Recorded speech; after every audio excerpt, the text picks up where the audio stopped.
This is just a follow-up to last video. A lot of folks would say, well, if it's not anti-Semitism in Bloomingburg, why was there a whole issue with the Pine Bush School District with anti-Semitism? Now, if you really get into the history of this, so the whole idea of using this term anti-Semitism is it's not a Torah true concept, because it reduces Jewishness to race, which Judaism is a religion that anyone from any race can convert to. And so what is this term anti-Semitism? It comes from people who wanted to reduce. It was, it was a Darwinistic idea and things, that the different races and racist ideas that come from the left, from Darwinism and so forth. In any event, and you can look into the history of that. It's very easy to find. In any event, if you study the foundations of the Zionist movement, of which the Hasidic community in Bloomingburg is dead set against, the Bloomingburg community are patriotic Americans. They don't have dual loyalties to Israel. The Hasidic community in Bloomingburg are anti-Zionists, very strongly so. So, one of the founders, the one who's credited with being the founder of the Zionist movement, was Theodor Herzl. He actually was not the founder of the Zionist movement. The founder of the Zionist movement, the Zionists tried to ignore, was Professor Nathan Birnbaum, because Professor Birnbaum later in life realized the folly of his ways and became a very strong anti-Zionist and became a very religious individual and made a big religious revolution, was one of the first Bali Tshuva. A great hero, a great, very heroic individual was Professor Birnbaum. But Herzl, Yimach Shemoi, he wrote in his, and I say that because of this statement, not because of Zionism, this and that. Listen to this statement. He writes in his own journal that he felt that the duty of Zionists was to incite anti-Semitism in order to convince Jews to leave the countries where they live and move to the Zionist country. And of course the goal of that was so that they should abandon their religion. That's what the Brisker of, he said that they're not wicked because they're Zionists. They're Zionists because they're wicked. They're not seeking to, meaning the goal of Zionism was not to settle the land. It was just a ruse in order to bring Jews away from Judaism. And we see it slowly. They try to water it down, different things, even where they have a certain status quo, to let in a certain amount. And also, it creates a certain level of dependency. They said Begin, who was a lot more traditional than any other prime minister of Israel before him. So Begin, he approached Rav Shach. He said, I want to support all the yeshivas. And he said, well, before the yeshivas weren't getting money. And he said, well, how much do you want to give? He said, I want to support the whole thing. And Rav Shach was very wise. He said, no, because then we're dependent on you, and you'll pull, and then maybe you're nice to us, but the next guy is going to pull the rug under our feet, and we're going to be left with nothing. And that's what's happened over the years. For those who are taking from the government, not everybody takes, but those who do. And Elu Velu, everyone has the right to follow their das Torah, but to see the damage that is done. So in any event, this Pine Bush School District story, which was in the New York Times, and that should be a red flag that it was in the New York Times, because the New York Times is a leftist paper, and the Hasidim didn't bring this up, and so I'm convinced that the same people who are fighting the Hasidim in Bloomingburg brought this up in the Pine Bush School District in order as a deflection and a distraction, and also so they could, because all the people who were fighting the Hasidim were the self-hating Jews, they wanted to paint it and usurp and make it look like the opposition to the Hasidim was really anti-Semitism when it really wasn't, because really the people, the good American church-going people in Bloomingburg are very happy with the development, and a few people got blinded by the propaganda that the secular Jews were pushing. But it's not so, because I grew up, I went to public school, and kids were nasty and they said anti-Semitic remarks. That's part of what you have. A Jew in public school. What Jew in public school doesn't have anti-Semitic remarks said to him? If you don't want to hear anti-Semitic remarks, you go to yeshiva. You don't want to go to ultra-Orthodox yeshiva. We have here in Sullivan County, there's a day school. Not everybody there is Orthodox. That's and if that's what you're worried about. But, on the other hand, if you're going to be in a public school setting, of course there's going to be anti-Semitism. Kids picked on me for being Jewish when I was a kid. I got picked on for being Jewish more when I wasn't religious than when I was. When I started to become religious, then people started to have respect. The biggest cause of anti-Semitism is Jews leaving their religion. Because and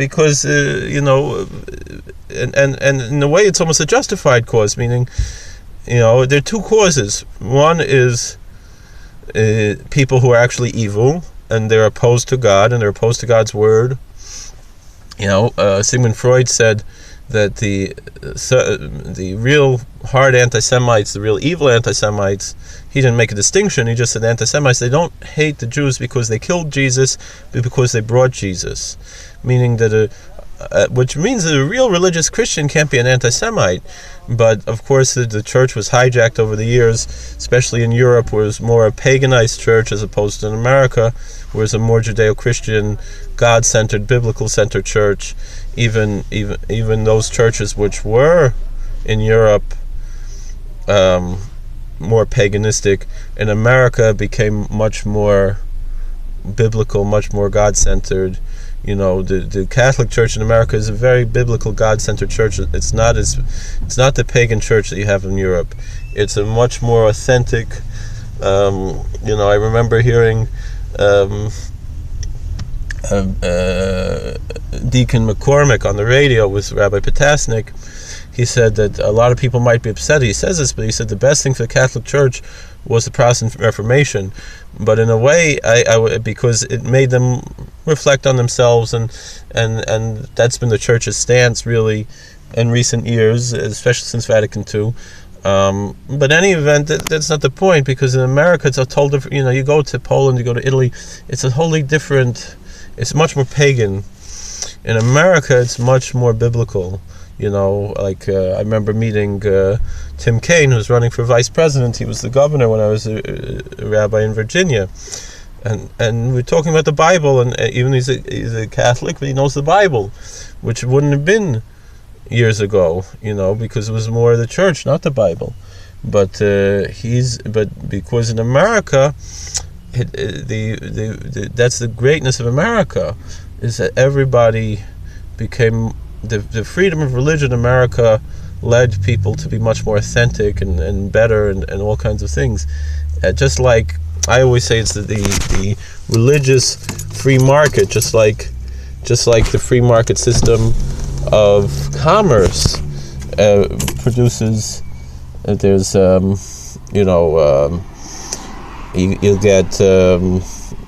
you'll get more open ideas. You get more because there's competition, then you have better results and you get better products, as opposed to a socialist society where the outcomes are all the same and nobody strives to be better. There's no competition, and so everything is the lowest.